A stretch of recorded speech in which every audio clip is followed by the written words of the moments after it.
Allah memudahkan kita untuk bisa kajian bersama. Insya Allah kita masih melanjutkan tema tentang masalah kurban. Dan yang akan kita bahas adalah syarat menyembelih yang syar'i.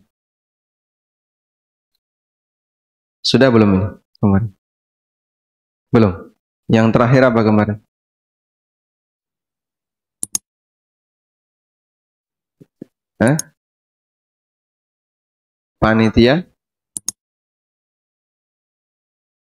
Panitia sebagai perantara pembeli kurban. Berarti ini sudah ya? Oh baik. Tentang cara menyembelih sudah? Nah, berarti sekarang distribusi hewan kurban. Bagaimana cara menyalurkan hewan kurban yang benar? Baik. Jadi kegiatan berkurban itu sudah selesai sampai penyembelihan. Ibadah kurban itu adalah sampai menyembelih.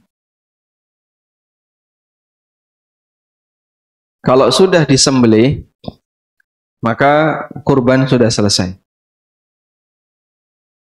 Sehingga andaikan, ini pengandaian ya, ada orang yang tinggal di daerah pelosok dan dia hanya satu keluarga, suami, istri, dan anak, tidak ada yang lain. Lalu mereka menyembelih hewan kurban. Satu dia sembelih. Maka sembelihan hewan kurban itu mungkin hanya dikonsumsi oleh keluarga mereka saja.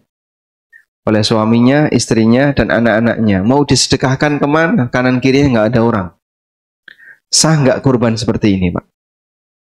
Sah atau tidak? Sah. Karena ibadah kurban itu selesai sampai menyembelih. Begitu sudah disembelih, berarti dia sudah berkurban. Karena itulah jamaah yang dimuliakan Allah, batasan larangan tidak boleh potong kuku, tidak boleh potong kumis, tidak boleh potong rambut, itu sampai kapan? Sampai menyembelih. Begitu sudah menyembelih, maka larangan dilarang potong kuku, dilarang potong rambut, sudah tidak berlaku. Sehingga mereka silahkan potong kuku. Sementara untuk distribusi, di sini ada perintah dari Al-Quran. Perintah dari Al-Quran terkait pemanfaatan.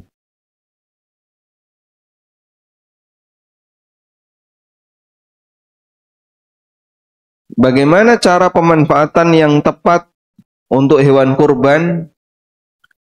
Di situ ada perintah dalam Al-Quran. Fakulu minha wa at'imu.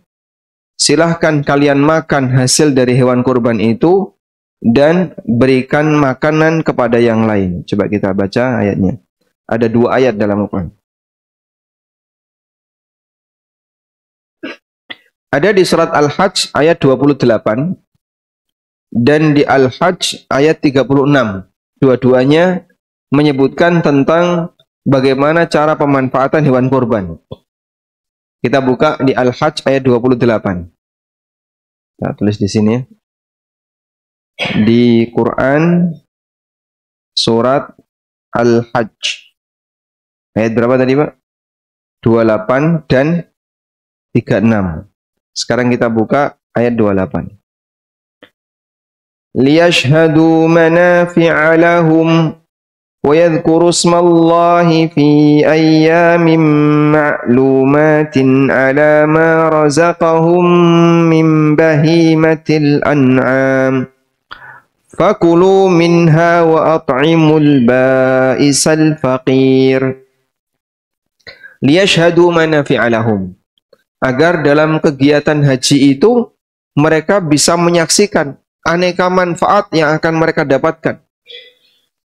Wa yadhkuru ismallahi fi ayyamin ma'lumat, dan agar mereka banyak menyebut nama Allah, banyak berzikir kepada Allah fi ayyamin ma'lumat, di hari-hari yang telah diketahui. Yang dimaksud di sini adalah hari kegiatan haji. Kegiatan haji itu dimulai hari apa, Pak? Mulai tanggal berapa? Ya? 9. Kalau 8-nya ini anjuran, tarwiyah. 9, 10, 11, 12, 13. Kalau mau nafar tsani, maka dari hari Arafah sampai selesai hari tasyrik. Yang ini dianjurkan untuk memperbanyak takbiran. Makanya kalimatnya wa yadhkuru smallahi fi ayyamin ma'lumat, agar mereka banyak menyebut nama Allah di hari-hari yang sudah diketahui, maksudnya mulai Arafah sampai hari tasyrik. Dianjurkan untuk memperbanyak apa? Takbiran. Meskipun takbiran itu sudah dimulai sejak tanggal 1. Jadi sekarang jenengan sudah boleh takbiran. Nanti ketika bubar pengajian sambil takbiran, ketika di jalan, ketika di kendaraan, itu sudah boleh untuk dilakukan. Allahu Akbar, Allahu Akbar, Allahu Akbar. La ilaha illallah, wallahu akbar. Allahu Akbar walillahil hamd. Dibaca berulang-ulang sebagaimana takbiran ketika Idul Fitri atau Idul Adha. Ala ma razaqahum min bahimatil an'am, terhadap apa yang Allah rizkikan kepada mereka berupa binatang ternak. Fakulu minha, maka makanlah darinya. Wa at'imul ba'isal faqir, dan berikan kepada orang yang tidak mampu, yang fakir. Berarti di sini ada 2 perintah dalam penyaluran kurban. Apa, Pak? Suruh makan, yang kedua suruh bagikan kepada orang miskin. Maka di ayat 28 di situ terdapat perintah. Ayat 28 ada perintah makan dan sedekahkan. Baik. Sekarang kita coba lihat ayat 36.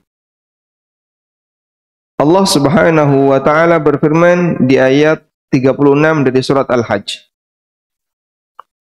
Wal budna ja'alnaha lakum min sya'airillah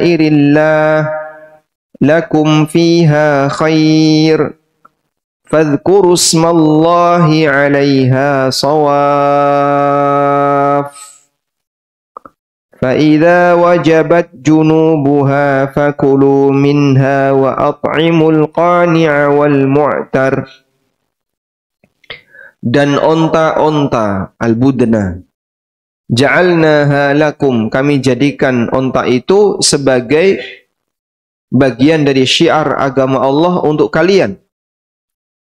Lakum fiha khair, kalian bisa mendapatkan aneka kebaikan di sana.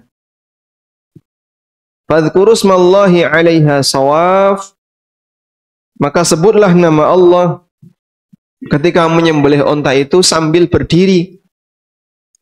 Shawaf itu adalah berdiri dengan 3 kaki, sehingga salah satu kaki onta itu ditekuk. Karena onta ketika disembelih itu dengan cara tidak sebagaimana sapi yang direbahkan, tapi dia disembelih dengan cara berdiri. Disebut oleh para ulama disembelih di daerah manhar. Coba kita lihat ya. Onta itu disembelih di sini, Pak. Ada kata apa ini, Pak? Tulisan an-nahar. An-nahar. Ada tulisan an-nahar? Kelihatan? Nah. Titik inilah tempat melukai onta ketika disembelih. Dan onta ketika disembelih itu kakinya dilipat satu. Salah satu kaki depan, kaki yang depan diikat satu. Yang nyembelih datang dari depan. Sehingga ketika kaki depannya diikat satu, maka onta ini tidak bisa nendang. Kalau nendang kan jatuh dia. Karena kakinya tinggal yang depan tinggal satu. Karena onta itu yang aktif depannya. Onta itu yang aktif depannya. Beda dengan sapi, kuda, dan seterusnya. Sapi kalau nyepak kemana? Samping. Ya.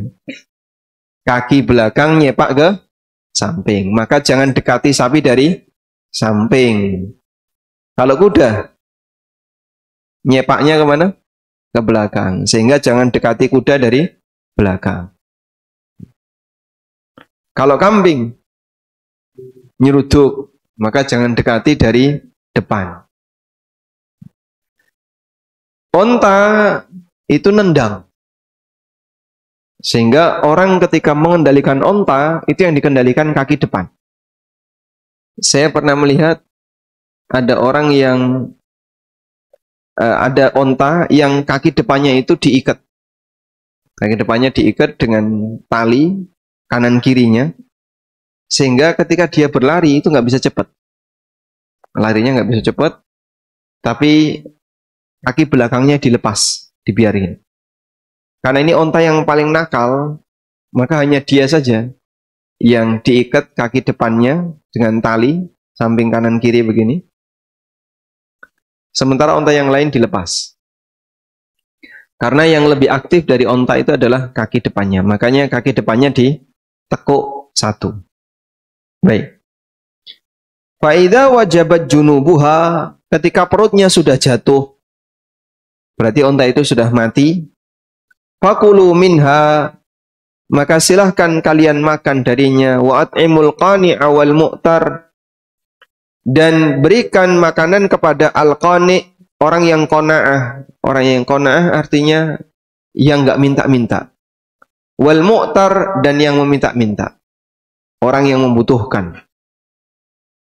Sehingga di sini orang yang nggak meminta itu disebut dengan orang yang kaya, statusnya sebagai hadiah, dan orang yang meminta, orang miskin, pemberiannya statusnya sebagai sedekah. Maka di Al-Hajj ayat 36, di situ ada perintah makan, sedekahkan, dan hadiahkan. Tiga inilah pemanfaatan hewan kurban yang disebutkan dalam Al-Quran. Apa Pak bedanya antara sedekah dengan hadiah? Apa bedanya antara sedekah dengan hadiah? Kalau sedekah itu?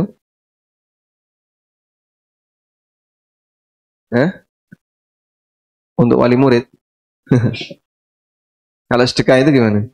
Sedekah itu diberikan kepada orang yang statusnya lebih rendah. Ini sedekah. Kalau hadiah, kepada orang yang sejajar atau kepada orang yang lebih tinggi. Ini hadiah. Makanya Nabi SAW tidak boleh menerima sedekah. Kenapa? Karena tidak ada manusia yang status sosialnya lebih tinggi dari Nabi SAW. Kalau saya tanya, Pak, ada nggak orang yang lebih kaya dari Nabi Muhammad SAW? Di dunia ini banyak. Bahkan bisa jadi umat-umatnya jauh lebih kaya dibandingkan Rasulullah SAW. Kaya dunia. Tapi secara status sosial, tidak ada manusia yang lebih tinggi status sosialnya dibandingkan Rasulullah SAW. Makanya Nabi SAW tidak boleh menerima sedekah. Tapi boleh menerima hadiah, karena hadiah itu bisa datang dari bawah ke atas. Baik. Sehingga di antara penyaluran hewan kurban adalah boleh diberikan kepada orang yang lebih tinggi sisi kekayaannya dibandingkan kita. Wis sugih kok dikei to? Ora apa-apa. Wonge ora kurban nih, ya ora apa-apa.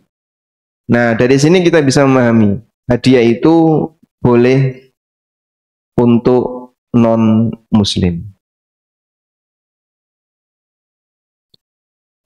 Sehingga Anda ketika ngasih hadiah kepada non-muslim, hukumnya diperbolehkan, maka hewan kurban boleh diberikan kepada non-muslim. Aturannya beda dengan zakat. Kalau zakat diberikan kepada non-muslim, tidak boleh, kecuali mu'alaf. Tapi kalau sedekah, kalau hewan kurban, hasil kurban diberikan kepada non-muslim, hukumnya boleh. Dan nanti statusnya sebagai hadiah. Kecuali kalau ada dampak buruk misalnya. Itu nek dikai daging kurban mas, ora gelemangan. Dikano kiri Dan kita punya bukti. Oh iya, dikasihkan kiri, dia nggak mau makan. Anti dengan yang kayak gini. Kalau kita punya bukti seperti itu, ya sudah, nggak usah dikasih daging kurban, kasih saja arem-arem. Ya. Nah, insya Allah dimakan. Baik, sekarang coba kita lihat ini. Yang pertama, bolehkah menggaji jagal dengan kulit kurban? Ali bin Abi Thalib radhiyallahu anhu mengatakan, amarani Rasulullah sallallahu alaihi wasallam an aquma ala budnihi wa an atasaddaqa bilahmiha wa juludiha wa ajillatiha wa alla u'tiyal jazzar minha qala nahnu nu'tihi min indina. Kata Ali bin Abi Thalib, Rasulullah sallallahu alaihi wasallam memerintahkanku untuk mengurusi onta-onta beliau, yaitu onta kurban. Dan agar aku mensedekahkan dagingnya, kulitnya, dan ajillahnya. Ajillah itu semua aksesoris yang nempel di binatang. Kalau di onta, itu ada banyak aksesoris. Mulai dari tali kekang, terus taplak yang nutupi punggung. Sebelum dipakai untuk dikasih pelana, itu dikasih apa? Taplak dulu.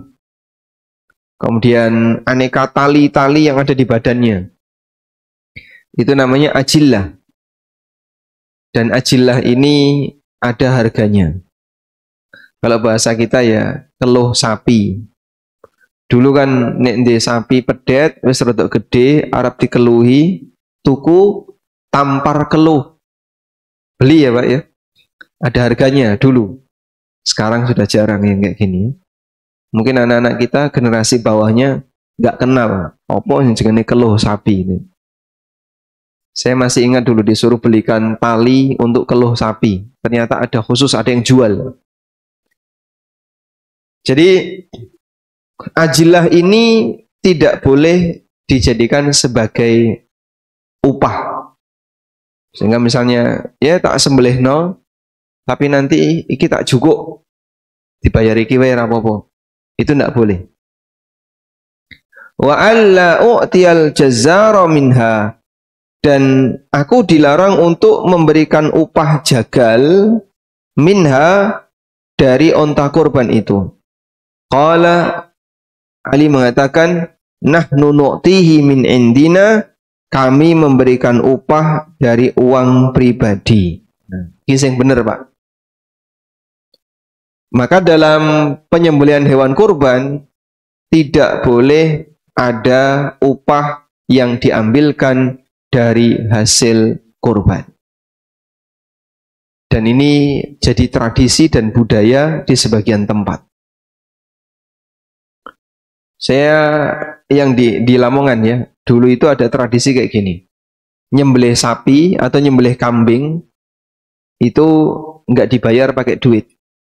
Tapi disuruh bawa lulang plus kepala. Sehingga nyembelihnya gratis. Tapi dibayar pakai lulang. Hukumnya apa ini? Nggak boleh. Baik. Sehingga tidak boleh ada kerja yang diupah dengan hasil kurban. Ini kaidahnya. Tidak boleh ada kerja yang diupah dengan hasil kurban. Berarti Pak, sekarang coba kita lihat ya. Panitia gelem dadi panitia nek dikai sak kresek. Lah aku nyambut gawe kok ora dikai. Sehingga ada jatah khusus sebagai panitia karena dia turut serta dalam mengelola kurban. Kira-kira kalau kayak gini boleh atau tidak, Pak? Ada ini Pak ya. Dalam satu rumah ada 5 orang. Suami, istri, anak 3. Anak yang pertama kuliah, anak kedua SMA, anak ketiga SMP. Ya, bapaknya ketua takmir, ibunya ketua PKK. Anaknya ketua pemuda. Ya, Karang Taruna. Begitu kurban melu kabeh. Maka saat mereka pulang, mereka membawa jatah. 1 sebagai warga, dapat 1 bungkus. 5 sebagai panitia, jadi 6. Ya. 1 lagi sebagai ketua takmir, 7. Kemudian sumbangan untuk ibu PKK, 8. Lalu pemuda, ketua pemuda, entuk 9. Gowo mulai 9 kresek. Ada kayak gini Pak? Boleh nggak kayak gini Pak? Nggak boleh. 9 kantong ini Pak, atau 8 ya? Enggak 8. Itu wedhus siji dhewe Pak. Wedhus siji gowo mulai. Boleh kayak gini Pak? Ada seperti ini? Ada. Jadi ada orang dalam satu keluarga, itu bisa jadi dia bawa paling banyak. Sementara mungkin di satu kampung ada rondo, anak 5 cilik kabeh. Akhirnya karena dia harus ngasuh anaknya, nggak bisa datang ke masjid. Maka dia tidak terlibat. Mong dikai sak kresek. Sudah? Inilah keadilan warga negara kita. Yang kayak gini sistem yang terjadi di negara kita. Dan kalau ketika seperti ini dielengno Pak, sing dadi panitia gak terima. Entuk apa aku dadi panitia nek ra entuk nggawa sak kresek. Sampai ada jatah khusus karena rumangsa wis nyambut gawe. Padahal kan biasanya kalau udah di sana ya kadang ada yang mau lunggah-lungguh karo udut. Jadi pengawas umum ya. Keliling dari satu tempat ke tempat yang lain. Paling-paling nih pas ngerobohno sapi ya melu-melu nyekeli tampar ya. Tapi nanti pulang bawa 1 kresek dia. Ada kayak gitu Pak.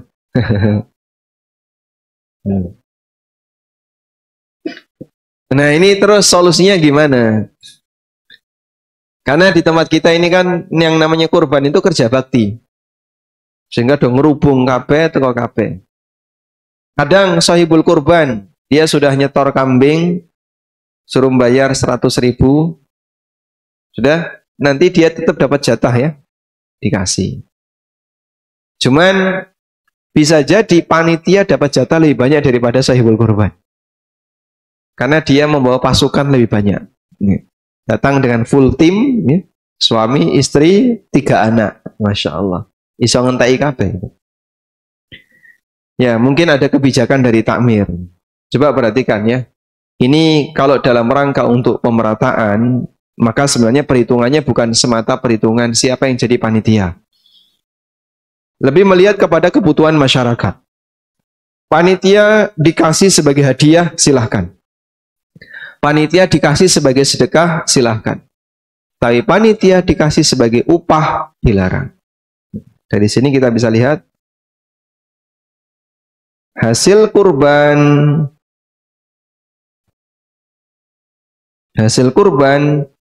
bisa sebagai sedekah, bisa sebagai hadiah,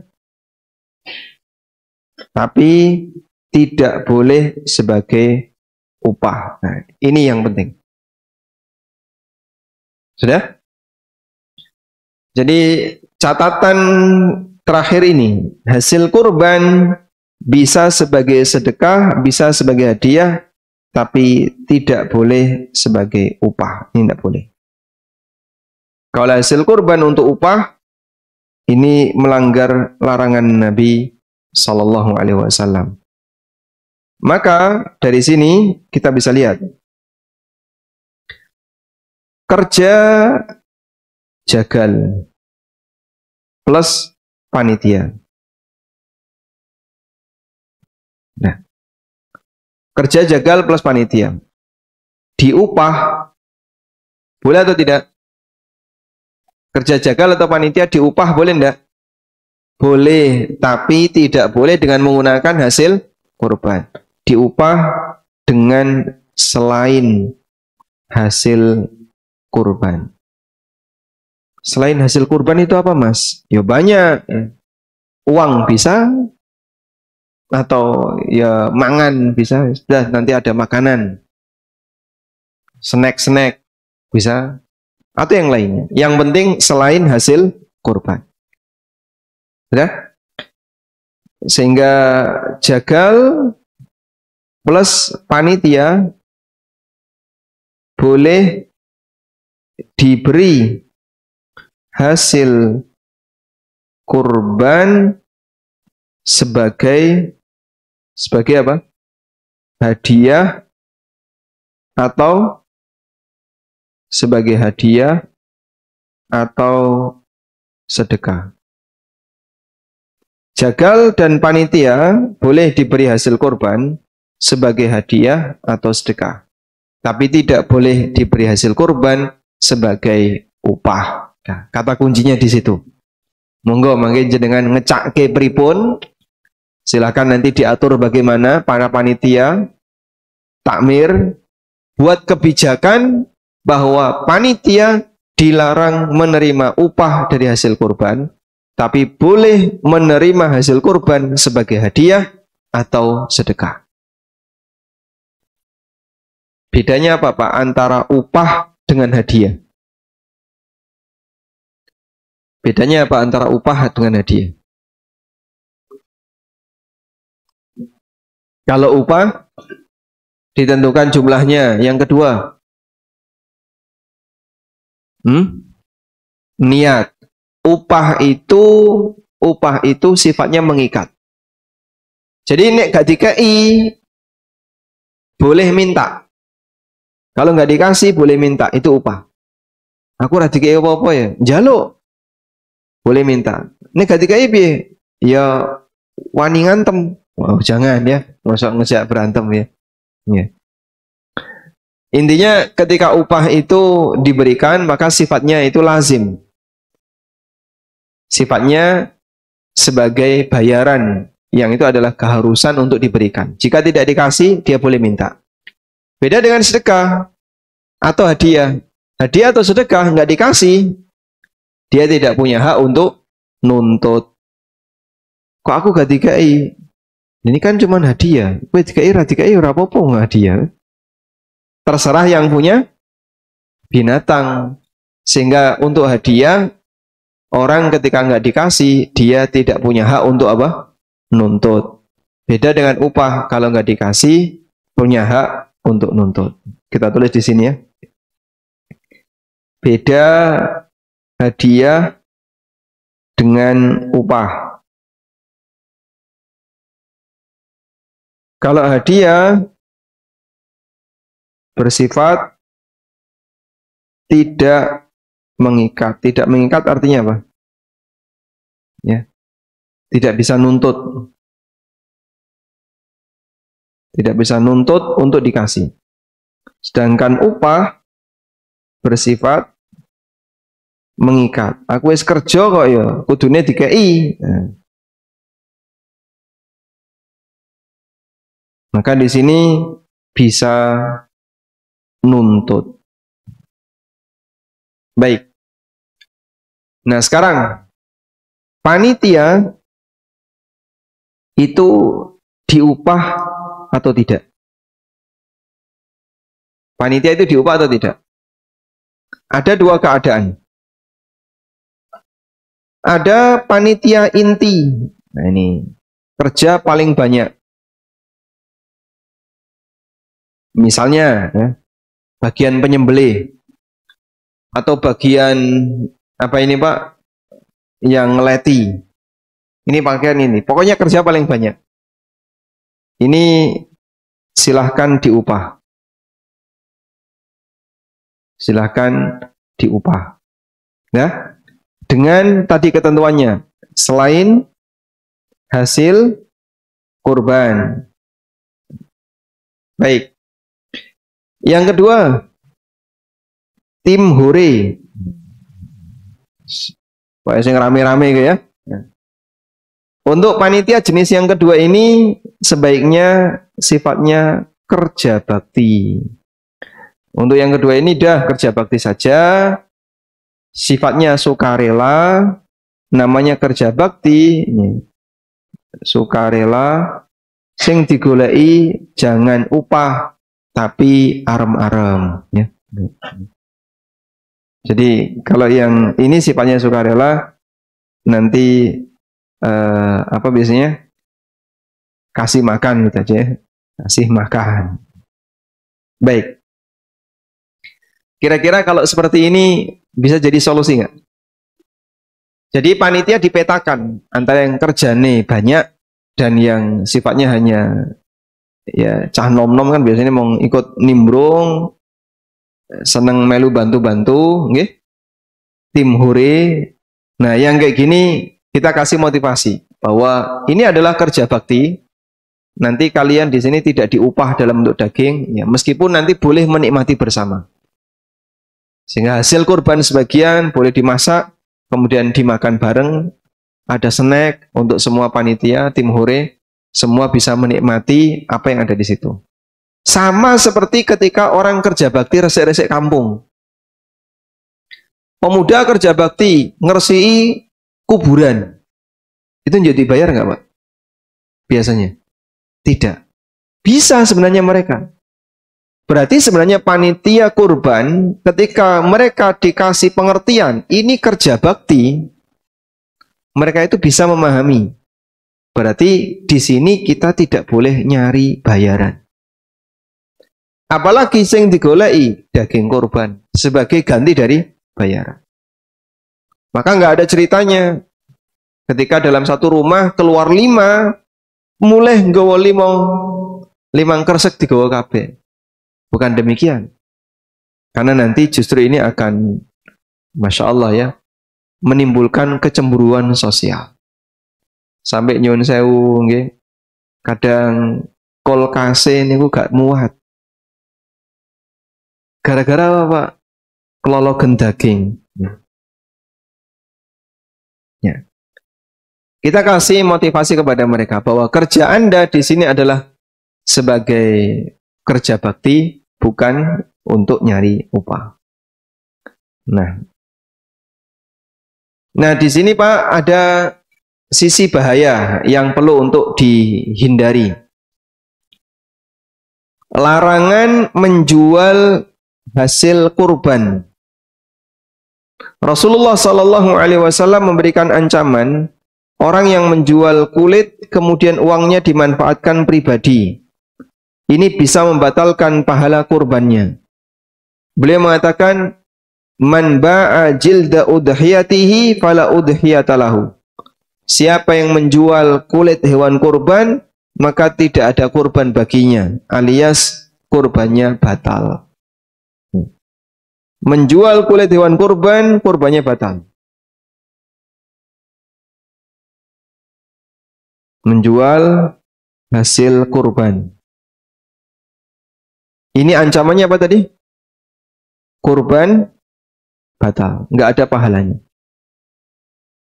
Padahal seperti ini cukup banyak terjadi di masyarakat. Baik. Bentuk menjual hasil kurban itu ada beberapa macam. Yang pertama, dijual langsung. Dijual langsung mentahan.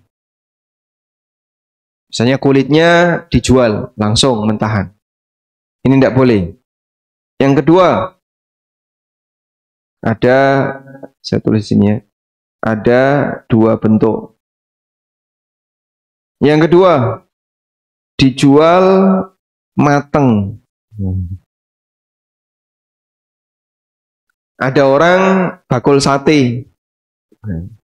Pas Idul Adha, kurban wedhus. Akhirnya dia pesan sama panitia, Pak Nyun Sewu, makanya kula pesen sambil ngarep ngguri kiwa tengen. Plus igo ati karo jeroan. Terus yang ditinggal yang mesin apa Mas? Gini kemauan mong kepala, sikile karo tulang punggung. Jugaan kabeh Mas. Nah, kemudian ternyata oleh orang ini itu dipakai untuk bahan baku jualan. Ini tidak boleh. Dua ini dilarang. Sampai dalam keterangan Imam An-Nawawi rahimahullah, kalau saya sebagai sahibul kurban, lalu kulit hewan kurban itu tak sama. Setelah saya sama, saya jadikan sebagai tas atau tak jadikan sepatu. Nah, kemudian saya jual dalam bentuk sudah jadi sepatu. Hukumnya apa? Nggak boleh. Meskipun sudah berlalu dalam waktu yang lama. Karena prosesnya kan lama ya. Dari mulai disamak sampai jadi sepatu atau jadi baju atau jadi sandal. Prosesnya lama. Tetap tidak boleh. Karena dalam hal ini termasuk dalam kategori menjual hasil hewan kurban. Baik, selanjutnya. Apa? Ada macam-macam jual hewan kurban, hasil kurban. Nah, yang pertama dijual lalu hasil untuk pribadi. Ini hukumnya dilarang. Yang tadi ya. Yang kedua, dijual lalu hasil untuk operasional.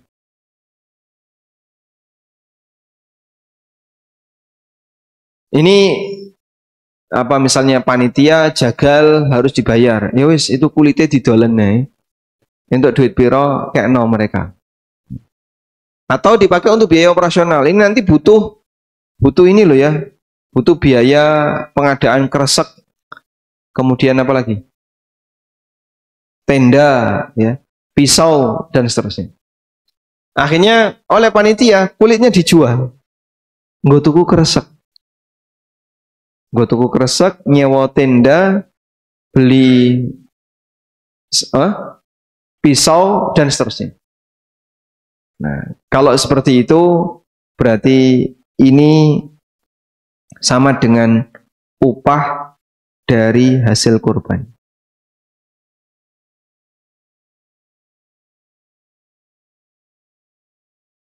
Termasuk ngombayari jagal dan seterusnya. Dan ini dilarang, hukumnya dilarang. Ini dilarang. Dah, yang ketiga, dijual lalu hasil disedekahkan. Untuk yang ketiga ini ada dua pendapat. Misalnya ya, kulit sapi, kulit kambing kumpul no kabeh, terus bakul teko. Akhirnya tawar menawar, deal di harga sekian. Wes Pak bayar ya. Langsung uangnya diserahkan ke fakir miskin atau ke siapapun yang membutuhkan. Ini ada dua pendapat. Pendapat pertama boleh, dan ini pendapat Ibnu Umar. Dan ini dibolehkan oleh Imam Ahmad. Pendapat kedua tidak boleh. karena sudah menjual sebelum disedekahkan, sehingga tidak boleh yang seperti ini. Baik, dan wallahu ta'ala alam, kalau misalnya terpaksa takmir harus melakukan seperti ini, maka Anda bisa mengikuti pendapat Ibnu Umar yang membolehkan jual lalu hasilnya disedekahkan. Nah sekarang, boleh nggak hasilnya untuk nutupi operasional takmir? Nggak boleh, itu sama seperti nomor 2.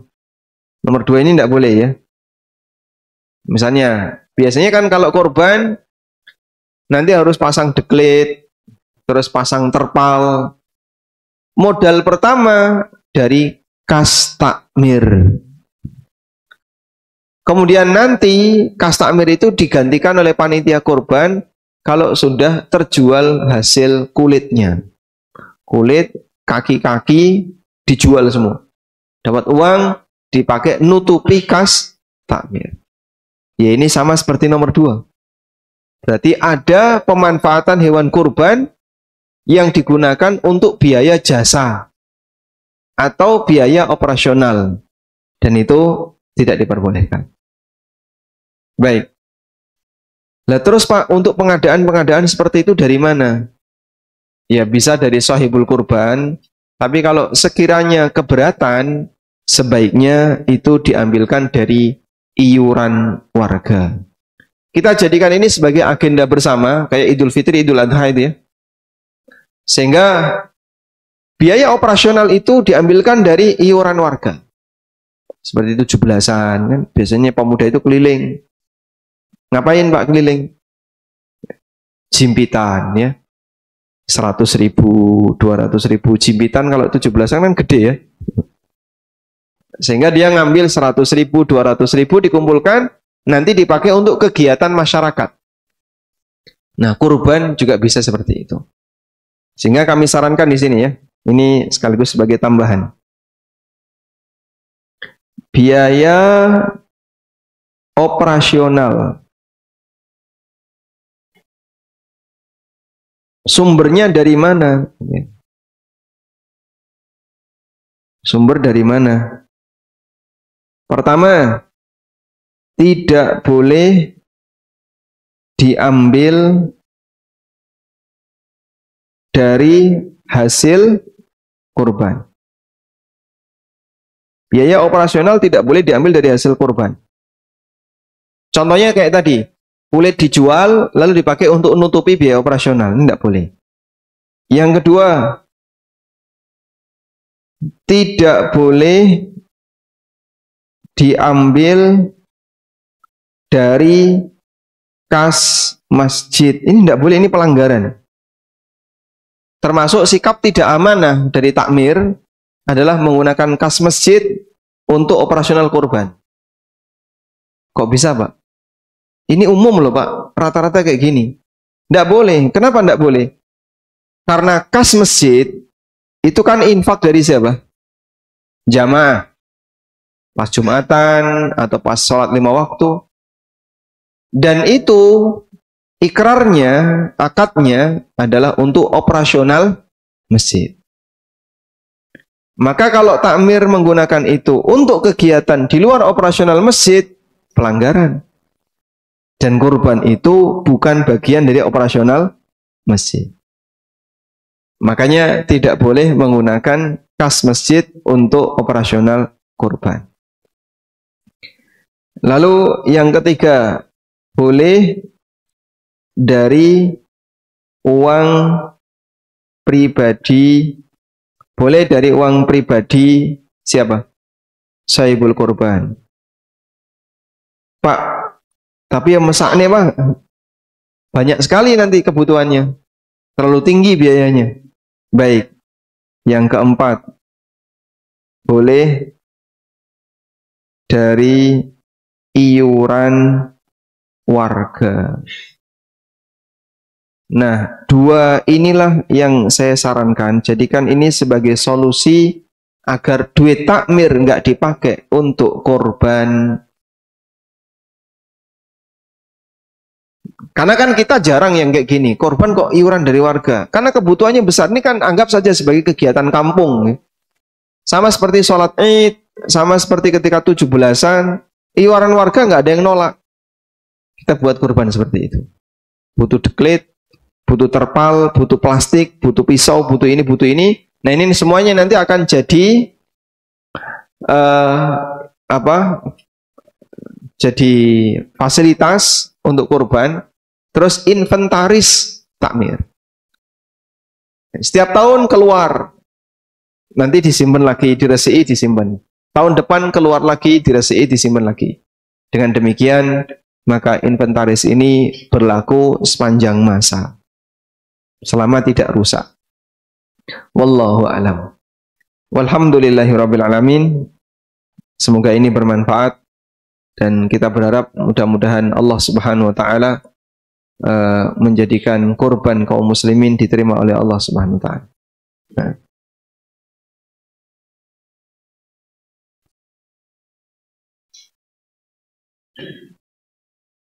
Izin bertanya, Ustaz. Oh, izin bertanya, silakan. Masya Allah. Terima kasih. Mau bertanya tentang puasa Arafah, Ustaz. Banyak pertanyaan itu, puasa Arafah ngikutin pemerintah negara atau ngikutin wukuf Arafah di Saudi. Terima kasih, Ustaz. Baik. Puasa Arafah itu mengikuti pemerintah negara ataukah mengikuti hari wukuf di Saudi? Pemerintah puasa Arafahnya tanggal berapa? 9 Dzulhijjah. Nah, Saudi 9 Dzulhijjah juga. Ya. Baik. Kalau pemerintah hari apa, Pak? Rabu. Kalau Saudi Selasa. Nah, di sini saya tulis ya. Puasa Arafah ada dua pilihan.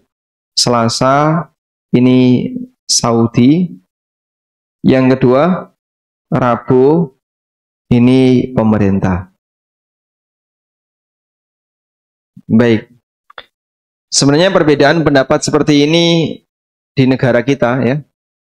Ini ketika beda pendapat di Idul Adha, ternyata efek sampingnya lebih mengerikan daripada di Idul Fitri, Pak. Karena kadang iuran sapi, terus anggotanya beda hari raya. Masya Allah. Bisa sampai padu itu. Yang satu pengen disembelih hari Rabu, yang satu minta disembelih hari Kamis. Akhirnya sembelihnya kapan? Malam Kamis. Yang Rabu karo Kamis, malam Kamis. Batal kabeh. Baik. Menyembelih malam ada yang mengatakan tidak boleh ya, tapi ada yang mengatakan sah. Kembali ke sini. Puasa Arafah Selasa atau Rabu? Di Saudi wukufnya pas hari Selasa. Di Indonesia Arafahnya hari Rabu. Pertanyaannya sekarang, puasa Arafah itu dilakukan, puasa Arafah dilakukan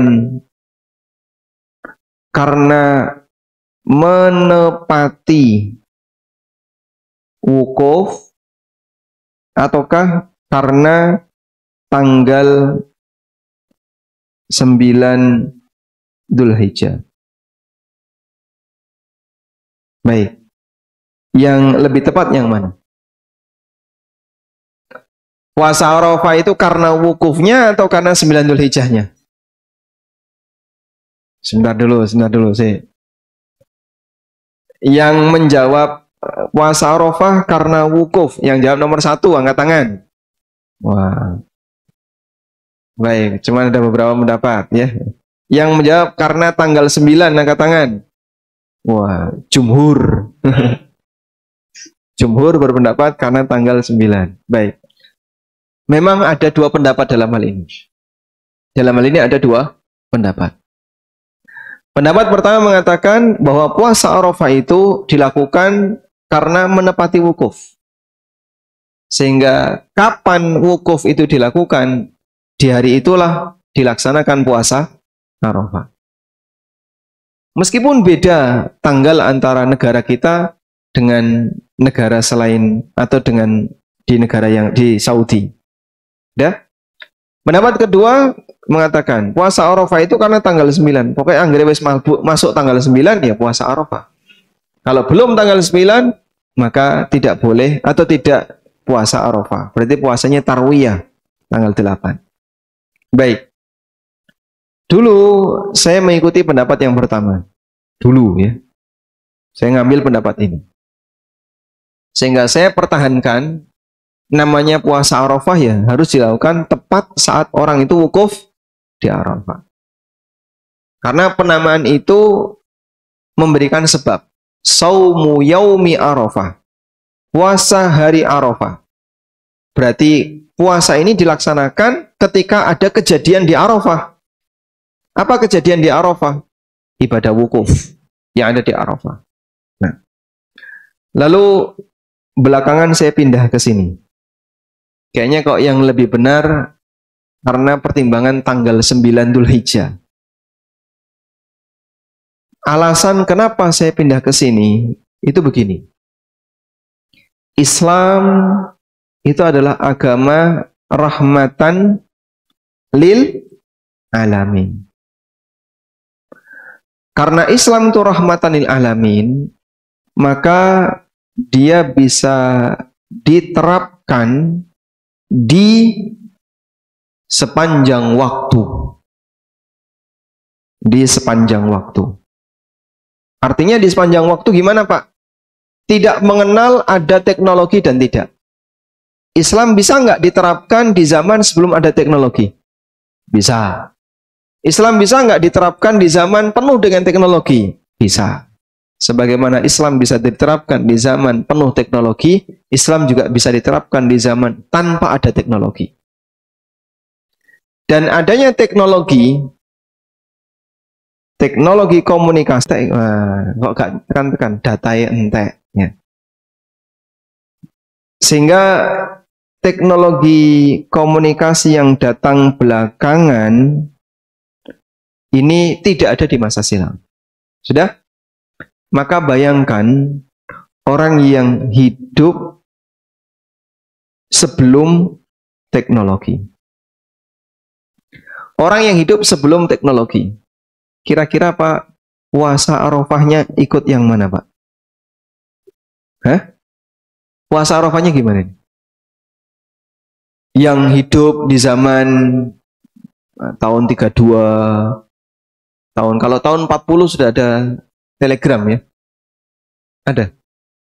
Belum ada WA kan dulu, tapi sudah ada Telegram ya? Ada fax itu tahun berapa fax? Faksimil. Belakangan ya. Kalau yang ngirim pesan dulu pakai apa? Zaman Londo itu.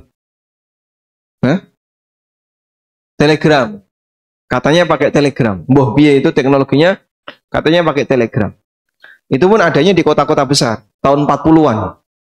Ketika mendekati kemerdekaan atau di sekitar kemerdekaan. Tahun 30-an 1930-an itu puasa Arafahnya ya mau nggak mau harus tanggal 9 Dzulhijjah. Sehingga nggak mungkin ini harus sesuai dengan wukuf.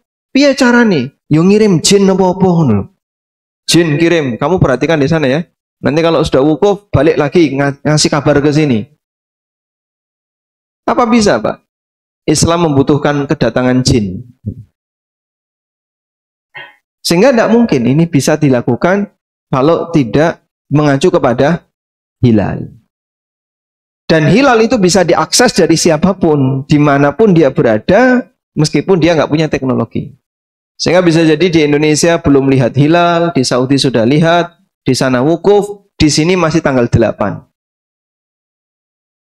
Kalau kita mengakui Islam sebagai rahmatan lil alamin, pertimbangan ini harus dipakai.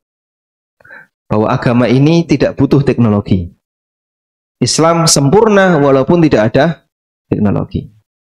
Dan sebagai konsekuensinya, berarti orang ketika beribadah, dia hanya bisa menggunakan metode tanpa teknologi. Nah, ketika itu kita bisa lihat kehadiran teknologi tidak mempengaruhi perhitungan waktu. Dipahami ya? Baik. Maka dari sinilah kami kemudian menyimpulkan berarti sing bener ini ya lebih tepatnya karena tanggal 9. Karena kalau menepati wukuf akan ada jutaan kaum muslimin yang mungkin tidak bisa tepat di waktu ini. Karena mereka hidup jauh sebelum ada sumber informasi secepat yang bisa disampaikan di zaman sekarang. Wallahu a'lam. Baik. Nah, silakan. Waalaikumsalam warahmatullahi wabarakatuh. Ini.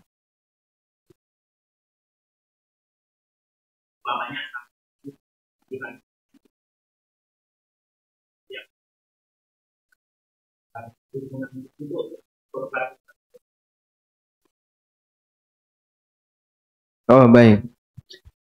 Untuk biaya operasional diambilkan dari iuran sahibul kurban. Itu boleh atau tidak?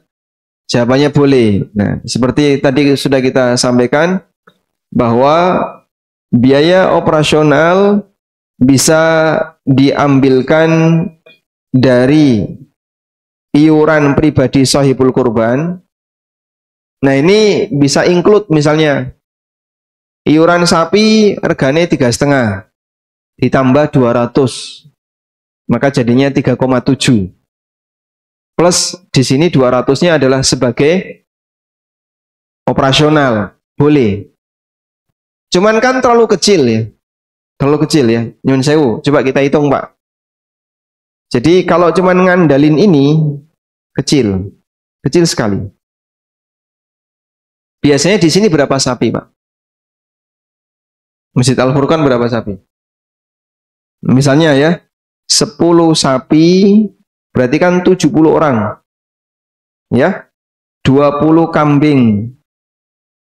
Berarti berapa? 20 orang. 20 orang. Total 90 orang. Dah?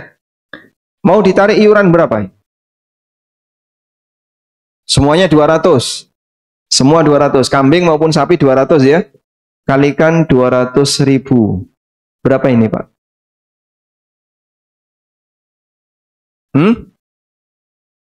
18 juta. Baik. 18 juta untuk bayari jagal 10 sapi. Berapa jagal satu itu? Satu sapi berapa? 600. Berarti 6 juta sendiri. Kambing sukarela dibayar 100 misalnya ya. Maka kambing 2 juta. Berarti jagal tok itu 8 juta. Sisa 10 juta. 10 juta sewa tenda, gelar tiker, snack, plastik, mungkin nggak cukup. Ya kalaupun cukup ya hemat sekali gitu ya. Nanti panitianya kon poso. Mungkin ya. Karena terkadang kebutuhannya lebih besar. Ini kalau korbannya banyak, Pak. Nah, kalau di satu masjid sapi ini mau telu ya, tapi warganya 300. Itu jadi iurannya terlalu kecil. Makanya mungkin bisa ditambahkan dari iuran warga untuk membantu agar tidak terlalu memberatkan sahibul kurban. Wallahu a'lam. Pencekap ya? Masya Allah. Satu lagi. Boleh nggak ini? Oh boleh ya. Izin takmir dulu saya. Karena sudah lewat waktu. Ya, izin jamaah. Ini gimana yang ini? Ini banyak lagi nih. Hah? Loh, ini loh, Masya Allah, baik, bagus sekali ini.